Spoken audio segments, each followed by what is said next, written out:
Il a fallu collecter un certain nombre d'informations, ces informations venant de différentes sources, l'ARS, la Direction Générale de la Santé, et puis l'AP-HP qui a une structure d'hygiène centrale et qui a aussi une réunion de crise tous les jours. Et le fait de pouvoir assister à cette réunion téléphonique nous permet de recueillir quand même un certain nombre d'informations et de pouvoir ensuite les appliquer dans notre GHU. Et donc a été mise en place, comme vous le savez, une cellule d'appel.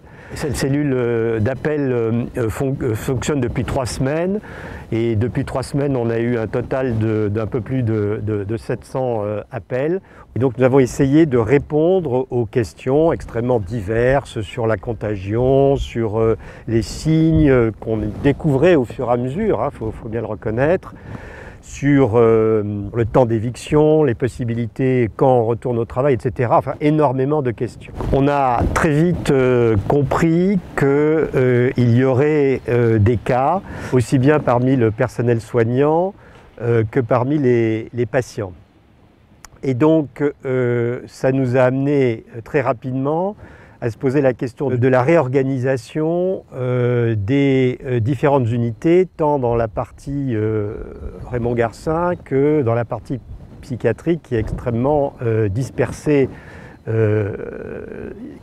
est une particularité finalement de notre GHU et qui a ajouté, il faut bien le dire, une certaine complexité à la situation.